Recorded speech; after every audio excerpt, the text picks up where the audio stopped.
I was about 32, 33 maybe. My desk was dealing with Jammu and Kashmir. I was a major, so the colonel who was my director tells me, you're going to be here for 3 years and you will be tested by fire.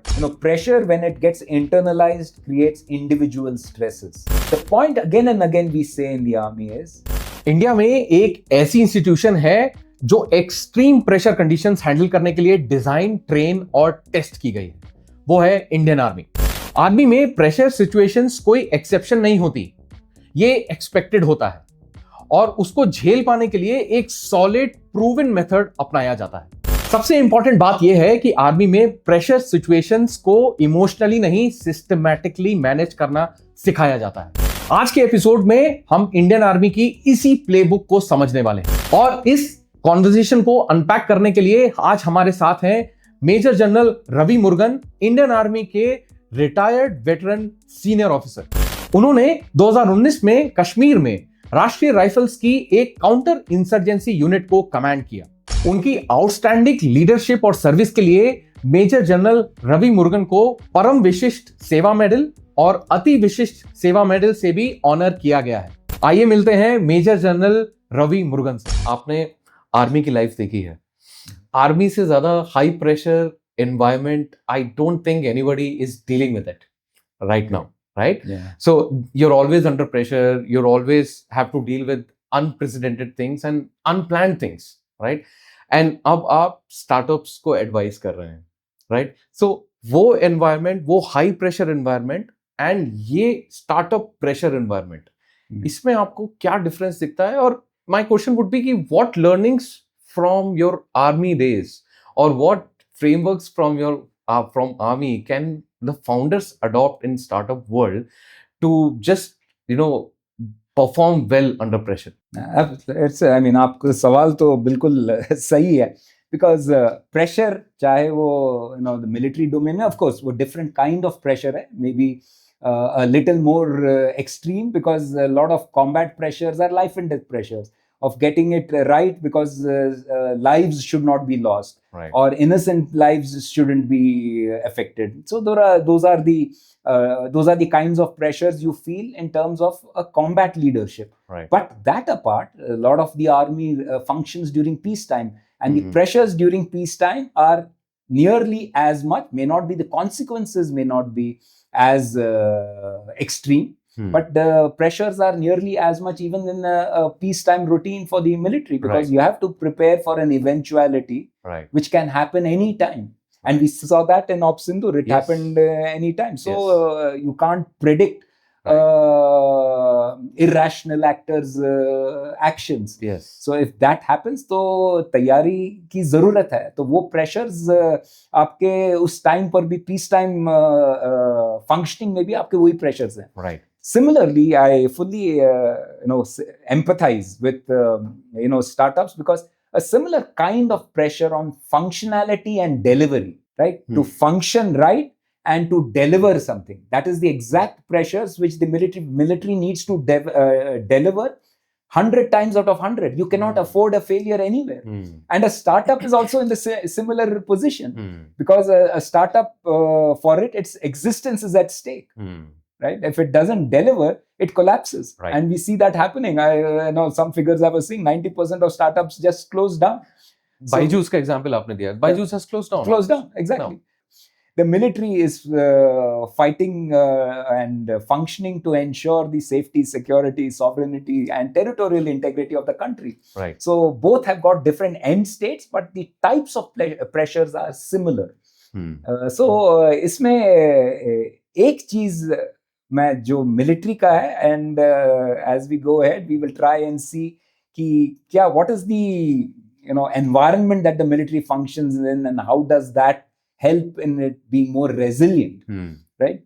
So the first thing I would like to talk about in terms of the cross domain knowledge, from military, what you learn, and is the aspect of mindset. Okay. Like the startup mindset has to be different. It can't be a regular business being run. Okay. Right? The first aspect of mindset is you should be able to persevere. You are going to, it is not an easy track which has been chosen by any startup. It's the lucky ones which have a smooth run. But majority are going to be facing hurdles and obstacles as they go along, and therefore the need to persevere is extremely important. To जो हिंदी में कहते हैं लगे रहना, that is extremely important. And it is not only a startup skill. I feel our youth today has to get this mindset right, this quality right of resilience and perseverance. To withstand pressure, to withstand stress, to withstand setbacks, and not let it affect you. Maybe it affects you temporarily, but then getting back on track and continuing what you are doing and not giving up. So, sir, मैं इसमें थोड़ा और deep जाऊंगा, क्योंकि आप उस environment में रह चुके हैं, तो आपके लिए बोलना मुझे लगता है आसान है, because you have handled that. लेकिन most of the founders they just get into product, they love building products, so they get into startups, or they love marketing something, they are expert in marketing, they will create a product and market it, and they'll start a startup.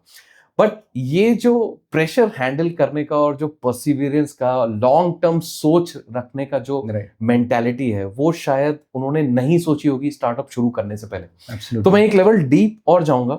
आप बोल रहे हैं कि Perseverance and long-term thinking is very important to handle pressure. लेकिन वो कैसे लाया जाए अपने mindset में? Right. That's a good question. So you will require a psychology, but let me tell you practically how this can be. Yes. Because we do it practically.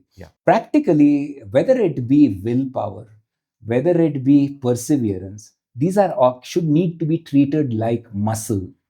So how you train a muscle in a gym or through exercise and you make the muscle stronger, you need to train these attributes to make yourself, more resilient, to make yourself more persevering, and to make yourself more, as you were saying, forward thinking or long-term thinking. That happens. Like now, I'll give you an example. When I joined the National Defense Academy when I was 17, 1983. Wow. So when you join there, I had no background of either a Sainik school or a military school. So right from a private school, I moved into the National Defense Academy. So frankly, I have dealt with zero pressure. But as soon as you join the National Defense Academy, this gets applied on you in a incremental, in a graduated manner. So during training. So when you come in first, and it is not that it is a a deliberate process. It is part of the functional routine. It is part of your existence that this pressure starts building up.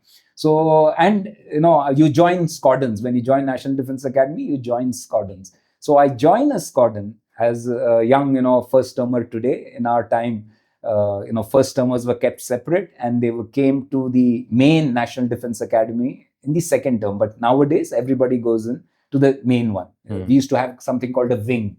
So the first termers were kept separate. So let's say today, first termer joins a squadron. The squadrons has targets. Right? I need to do, let's say there's a cross-country competition, I need to win that. Or I need to be in there are, I think today about 16 or 17 squadrons. Wow. So I should be the squadron says that we should be number one. Now to be number one in that, everybody has to perform and deliver. Right. Now I joined as a first termer, probably I may be weak. So they exert that pressure to train you to develop the ability to perform. Right? That whole group. And it is not a single individual who gets targeted. That entire cohort or that entire batch जो आता है, उसके ऊपर वो दबाव पड़ता है कि you need to meet squadron standards. So that happens as part of their routine. So they are put through an environment and a functional routine wherein they are absorbing that pressure without that being so overwhelming that they break. So that is exactly what, that is why I said perseverance, resilience is a requirement even in our youth today. So you put them through that. Like, I was in my last appointment, we had 3 schools under us and 2 colleges. So one of our aims was from classes 1 to 5 to develop the ability to, social and life skills. Resilience and perseverance are life skills. They are not startup skills. They are not industry skills. They are life skills. Everybody needs it. So I keep quoting this example. There is a economist, James Heckman, over 40-year research period. His findings were 80% of your earning ability in later life is decided by the life skills you develop in school. It is not on your IQ. It's not on your intelligence. It is not on the exams you're clearing. It is on the life skills you have developed. So the people who are self-disciplined, who are able to follow a routine, who are able to persevere in spite of setbacks, who don't collapse if there is a failure. So these are the people in the long term, they are the ones who are successful. And this is a proven empirical data. It is not something which is theory. So now when you say that it is how does a startup develop it, they have to seek experience, right? So similarly, you have to start small in resilience, perseverance, self-discipline. If the small thing is, let's say you got a medical issue, right? I mean, I'm unable to, I have a tennis elbow, for example. I need to, if I have tennis elbow and I play tennis, I'm unable to play tennis or any other racket game, I don't stop an activity. I continue with a routine of getting, if you're doing your activity in the morning, I'm continue the routine of getting up at 5 and doing another activity which doesn't involve use of the elbow. That means you are walking around, you're working around a challenge, looking for an alternative without forsaking that practice, without giving up a practice. Right. So that means you're building up that ability, you're layering on that ability and that capability to work around challenges. I'm giving you just a personal example, but that would happen even in your business. Right. Small challenges, diverse experiences need to be sought because it grows capability. And as you layer that capability, you develop confidence. And it is not for nothing people say success breeds success. When you have a track record, I still, when I was a major in the army, I got posted to army headquarters in the military operations. It's one of the most high pressure jobs you can get. So I was about 32, 33 maybe. And my desk was dealing with Jammu and Kashmir. And I still remember when I joined it, my director, that means a colonel, I was a major. So the colonel who was my director tells me, you're going to be here for 3 years and you will be tested by fire. That means if you get through these 3 years and do well here, you don't have to prove yourself again because this is going to be tested by fire. That is how difficult it is going to be. And we are talking about the period from 2000 onwards. That was the most intense period of insurgency in Jammu and Kashmir in terms of the number of terrorists eliminated, in terms of the incidents of violence which happened there. So, which was true. The point what I'm saying here is that when I joined it, I didn't have any experience of that job. But I spent time learning the job. That means if the timing was 9 to 5 army headquarter timing, I would reach at 7 and leave late night because I wanted to know what the job is. What does it entail? For that, you have to know background information. You have to go through files and files which give you a pattern and a link. That is exactly what founders need to do. They have to be extremely competent in what they do. They need to be, that breeds confidence. You know that I have gone through the background. You know that I have thought it through. You know I have, planned or war gamed it, so to say, for the next 10 years. And I have repeated it not once, I repeated it 10 times. I have searched for lacunas in it. And I have identified what the weak points are. I have planned contingency plans in case this weak point happens. That requires effort. Yeah. It requires a lot of hours being spent on it. So what you said, preparation is important. Hard work in doing that preparation breeds confidence and the ability that I have thought through all contingencies.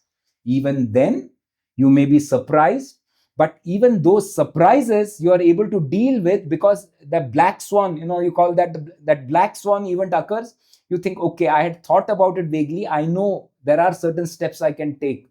So all this breeds confidence. You know that I just need to start this action and I'm confident enough that we will see it through. Sir, आपने NDA की बात करी. We have heard lot of interesting NDA stories. NDA में कैसे training होती है, and कैसे perseverance बनाया जाता है, आई नो प्रेशर को झेलने की ताकत कैसे आती है. सो ये सब की बहुत स्टोरी सुनी है. एक स्टोरी मैं बताता हूँ आपको. मैंने सुना है कि when you come out of the mess after having your dinner, your seniors will tell you to roll on the ground and you don't have to puke. Correct. Yeah? That's not a punishment actually. That's I would say that's an exercise to build your character. Yeah. Or toughness. Huh? Yeah, absolutely. See, NDA has a very rich history, right?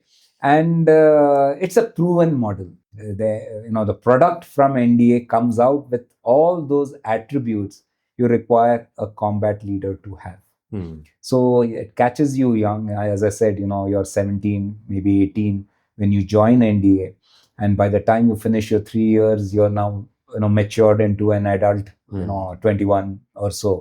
And it takes this period, and the whole aim is to develop character qualities side by side with the professional and the academic acumen which you require a leader to have. So, for example, let me give you as to how it's part of a functional routine. As I said, there are now there must be about 15 or 16 squadrons. When I was there were 12.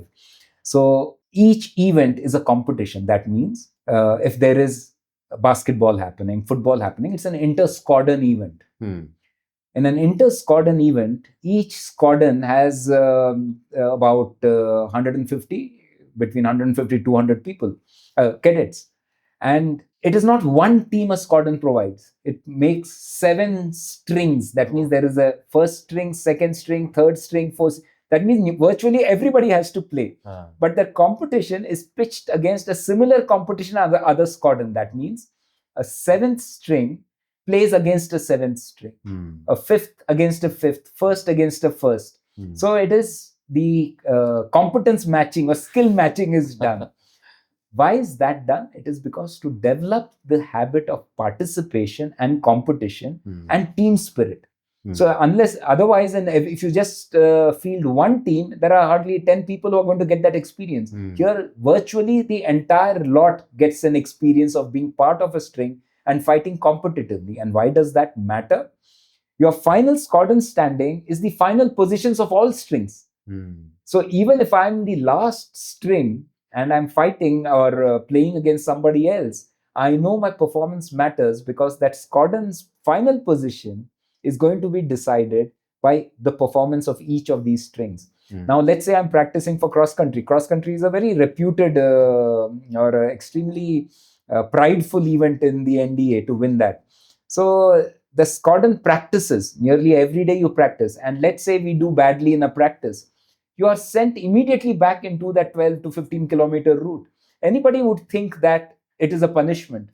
It is actually not, because it is now building in a number of qualities. One, in performance, right? You need to do your best. You can't afford to take an off time now when it is critical for the squadron towards the group, because you're contributing towards the group. Right. Second, there are consequences. Right? For every action, there are consequences. You do well, there are good consequences. You don't do well, there aren't so many, that good. The consequences worse off.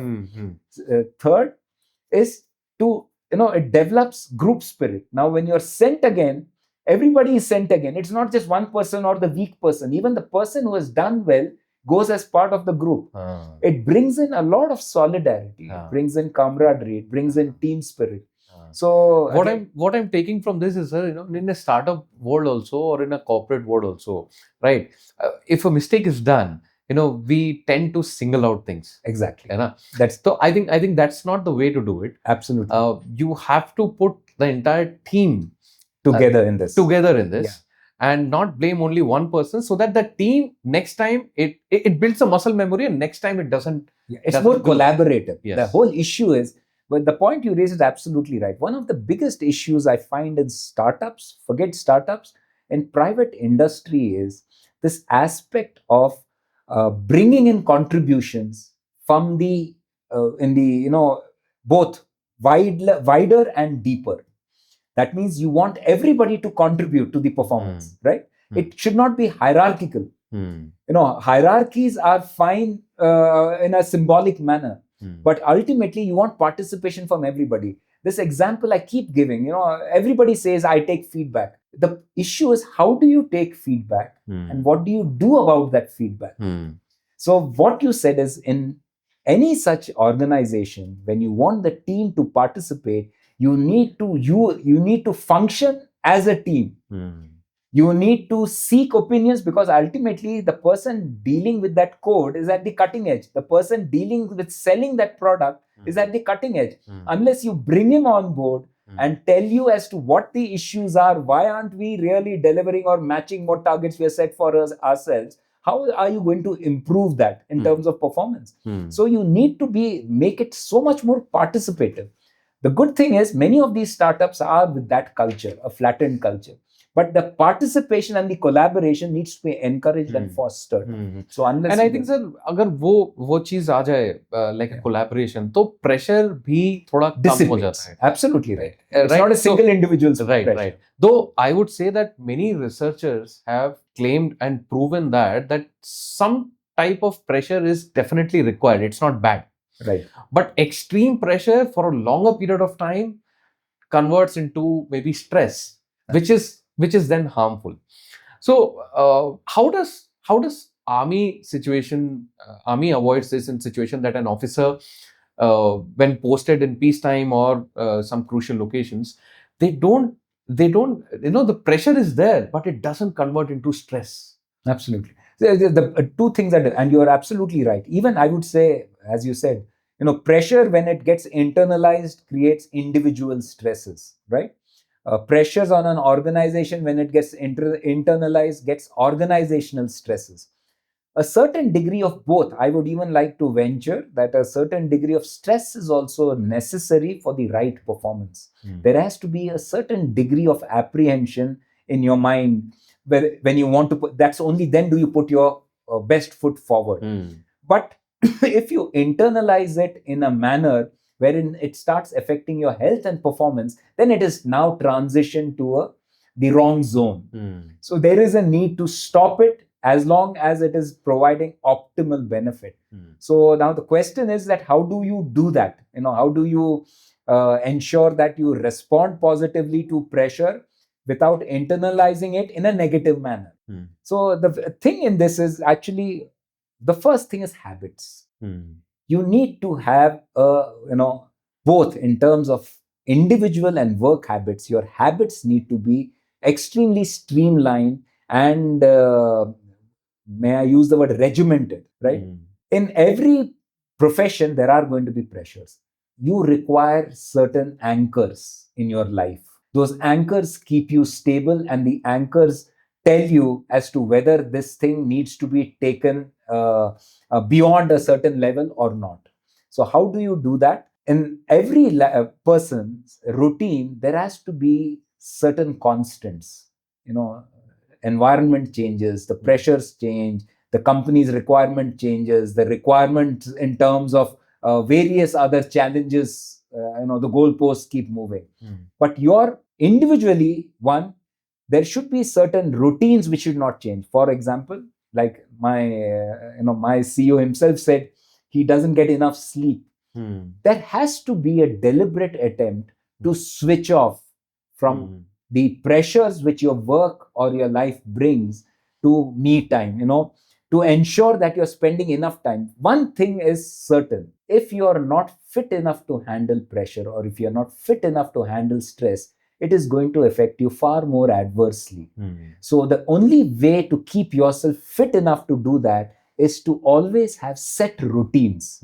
If my set routine is to have 1 hour of, let's say, your routine is meditation, that should be non-negotiable. It needs to be inviolable. You should ensure, come snow, come rain, come pressures, come company on the verge of collapsing, you don't deviate from that single routine which is keeping you grounded and which is ensuring your stability. That is the first aspect as far as individual habits go. But more importantly, your functional habits in terms of work are the ones which allow you to handle pressure right. For that, this whole issue of preparation, which you spoke about earlier. In the army, we are firm believers in preparing. We prepare long term. I know that if I have to, conduct an operation on so and so day, I carry out enough amount of briefings, I carry out enough amount of equipment checks, I carry out enough amount of rehearsals, so that it brings in the confidence that however it goes, I should be able to handle it. In fact, the aspect of drills, I would like to highlight this, as far as the army goes. We function on battle drills. Now, let's say a patrol is going and it gets ambushed. You understand, it gets ambushed by a group of, let's say, the enemy soldiers or terrorists or anybody. Intuitively, when you are ambushed, what is the reaction? Is to run and hide somewhere. Am I right? Panic. Forget panic also. Let's say to save your life. Ultimately, when you're getting fired upon, you wish to save your life. So you run away from the source of danger. Right. That's the intuitive action. Yeah, correct. The army drill is you have to rush towards the source of fire. Oh, okay. That is the drill, that's a battle drill. So when the point of when a patrol gets ambushed, the patrol charges the ambush. Oh, okay. So because it's counterintuitive, it is something which needs to be trained. You have to be trained on, and there are sound reasons why it is so.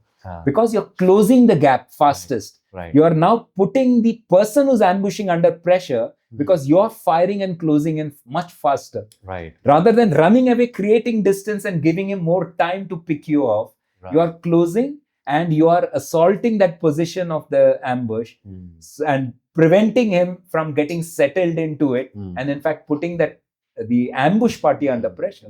So, but because it's counterintuitive, you need to rehearse it. You need to rehearse it 100 times. Because absolutely, so that it becomes your habit, and it becomes muscle memory. Muscle memory, exactly. So I think in pressure situations in the startup, let's say presenting to a client, and something comes up, right? And how to respond. I think you have to practice it 100 times. A number of times. So preparation is it's the one criteria which allows you to handle various situations. Now, in preparation, there is one thing which the army lays a lot of focus on. Now, the aspect of preparation we are aware of. I make a plan, I put people through it, I rehearse it. But one thing which the army focuses on is contingency planning. Because there is, there is a great German general who once stated that no plan survives contact with the enemy. Motke, it's called Motke, the senior. So his statement was, no plan survives contact with the enemy. So that is a philosophy which everybody should go on. I may have a plan, but it will need to change. So it will need to get adapted. What can go wrong and what adaptation would I need to do? Okay. So when you carry out contingency planning, you're not surprised. What creates panic? When you're surprised. Right? So as long as you're not surprised and you're given it thought, you're given it certain, in your mind, you have created certain, okay, these are going to be my off ramps if this doesn't go right. These are the things I would be doing. It may not go exactly as per that, but you still have a framework. The framework denies or prevents panic from building. And when panic is prevented from building, you're able to calmly, if not fully calm, relatively calmly deal with that. That is exactly why contingency planning assumes so much of importance in army planning. You try and find and you try and identify what can go wrong, how can it go wrong, what would I need to do to overcome that. And then you go, once it has two things. One, you're prepared for it. And second, you go with a mindset of adaptability. You don't go with the rigid mindset that this will have to go like this, otherwise I'm sunk. Correct. So that is very important to deal with these kind of pressures and to deal with stress. So you go with adaptability. And so now I will go to this perspective, the third perspective. So one you said the practice, right? And then you said adaptability, right? Through contingency planning.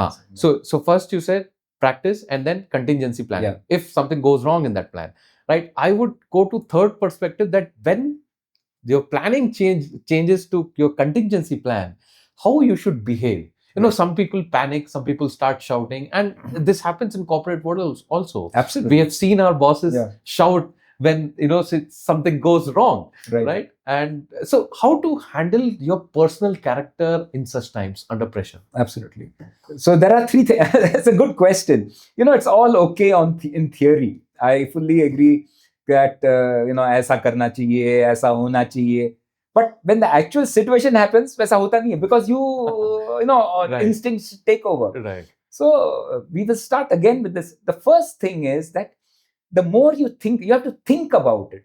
If it see, these are all deliberate efforts. It doesn't happen. There are certain individuals who continue to remain calm under pressure. That would be, genetic. But majority need to train themselves to do that. Correct. So you have to mentally train yourself if it goes wrong. For that, self-awareness is very important. I should be aware that when things are going wrong, I become loud, I become more agitated. If I'm aware of that, I can make a deliberate effort to calm it down. If I'm not aware of that, then I don't even know what I'm doing. So the first thing is to be extremely self-aware as to what your traits are under these kind of situations. Second thing in this to deal with that is that, as I said, that if it happens, I'll give you an example on this. I was commanding this Rashtriya Rifles division, and at that time COVID also hit, if you remember, 2019 to 2021. Yes. And we were going through, because operations were ongoing, people were coming from leave, we had to quarantine them, cases would increase, then it would spread. So we had established camps in my division also. And I still remember a lieutenant colonel, a colonel was in charge of the administrative arrangements to ensure that people are segregated right, they finish their full time, move out, so that we minimize the number of cases. For us, it was important because it then put more boots on ground. When people are not quarantined, I could send out more patrols and we could carry out more operations. Correct. So, and it wasn't going well. And after this happening repeatedly, I lost my cool, and I was shouting at this gun. After that, I really admired him. He didn't. I was shouting at him. That means I lost my calm completely, and because things were not going right. And and I was a general. He was a colonel, and I was shouting at him, saying, this is done extremely poorly. You're not. So you know what he says? He says, "Sir, you will only harm yourself if you get so angry, right? You're only harming yourself. It is not improving the situation." Look at how he looked at it in such a fundamental manner. He says, "You're only harming yourself, and it is not helping improve the situation at all. If you tell me exactly what you want me to do, it may serve the cause better. So you just tell me if this is not okay. You tell me exactly what do I need to do." So that way you would also not get agitated, and I will follow it to the letter. So I said, that is an absolutely valid point. So I will tell you. So then we noted down 10 points which I wanted him to do. So rather than getting upset now, let's say in a team, in a startup, you're very upset with one of your teams which hasn't functioned. If that hasn't happened, you shouting is not going to improve it. Right. So for that, that realization has to occur. Right. And once you have realized that, you have to tell him, this is where it's gone wrong. I want you to do 1, 2, 3, 4, and 5. So now you're given specific. Now that person is also not panicking because now he's got 5 instructions to do. Right. Once this crisis has been tided over, then you can have a brainstorming. Right. To see as to who has gone wrong, how have we gone wrong, how do we improve it as a team, not as an individual. Right. So इस पे sir, I remember NASA का एक study है. So it seems when the pilot is in panic or he shouts or he talks in a louder voice, co-pilots and the staff and the crew members tend to make more mistakes. Absolutely. So that is why the pilots are trained to be calm and under any situation. They don't have to raise their voice. Otherwise, the team will perform badly. See, leaders this is one realization which leaders need to know. A lot of times we glamorize a tough leader. And what is the quality of a tough leader? Look at a person who throws a tantrum, who fights, who shouts. It just doesn't help. It is easy to say it doesn't help.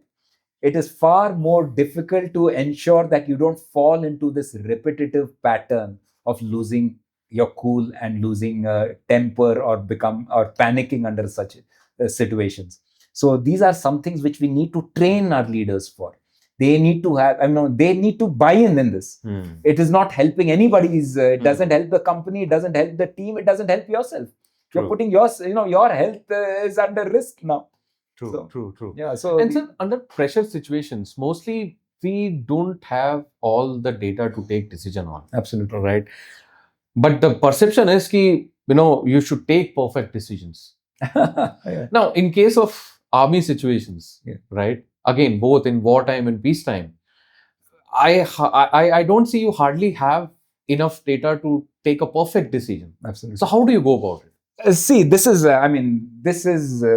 something which is extremely common, and I find this especially in my present role as an advisor.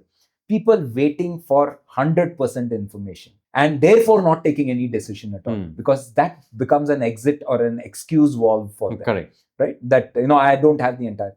That is, in the army, you go with, you require certain, ultimately as a benchmark, you require certain percentage of information, right? Which gives you certain comfort in your decision making. It could be 50%, it could be 60%, it could be 70%. Once you have got that basic fundamental of, that information flow which you require and the information point which you require, you need to now go with your gut and your instinct.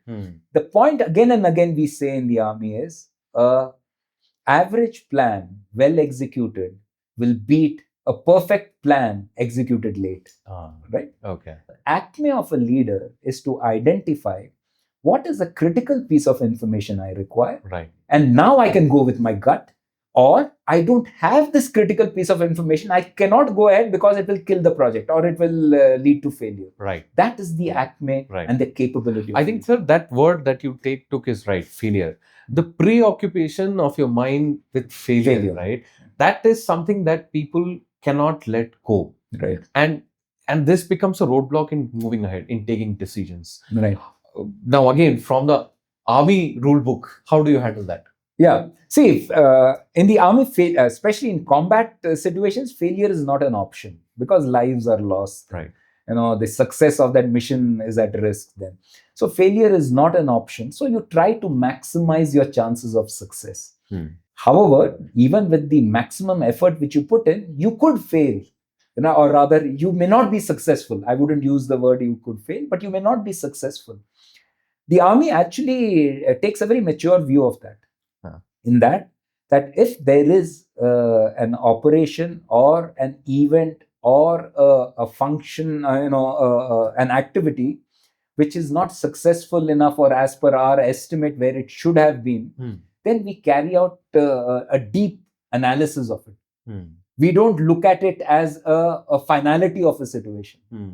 We carry out analysis of it and we now bring in the stakeholders who have done it. That is why after every operation, there is something called debriefing which happens. After every operation, even a normal patrol which goes out, when it comes back, the leader or the patrol leader makes them sit down and they debrief the patrol in detail. Where are the places where we have gone wrong? Where were the places we could have done better? Where were the advantages or the outcomes could have been better? All that is discussed. So get into granularity of it. Each aspect of it. Details of it are spelled out. Then you look at as to what lessons do we learn, and that is then disseminated across the board to everybody. So my experience will teach you, and your experience will teach me. So I well understand that a startup environment works in a little bit, in a different way. In that, for them, the degrees of failure matter, right? Certain failures can be catastrophic for that. But I can relate to this. I'll tell you what happens in a startup environment. The founders are so engrossed in the operations. They don't know the details. Absolutely. And they will not do something like in your debrief. Right. Like a debrief. That will never happen because they are busy in their own world. Absolutely. They're doing operations. So they will not think strategically, and they will not do this debrief activity to understand the details of it. So the next time, there is no improvement, there's no learning. So the next time same mistake gets repeated. It gets repeated and it becomes catastrophic after a point of time. But in this, I have one more thing. I would suggest if whoever is looking, they should read a book called Adapt. by Tim Hartford. Uh-huh. He says this, he talks about companies, of course, a lot of, and in that, exactly, this podcast has relevance because he gives a lot of military examples, especially from the Iraq war. Okay. One thing we should be clear, especially even in startups, success is based on evolution. Exactly like our species evolved over time, companies also evolve. And the companies which are successful follow the evolutionary principles. That means when you're treading into uncharted territory, you experiment first. It is called, variation. You have to try multiple ways. But whatever you're trying should not be so big that it brings down the company. That failure is survivable. Okay. So you're trying 5 things for the same, let's say for the same, which process is going to lead to success. Now, those 5 things, 4 of them fail, it shouldn't bring the company down. It should be small enough that the failure can be absorbed. And the 5th one is successful. That is what you should now put your entire effort on. Right. So experimentation is key to survival. That is how species survive.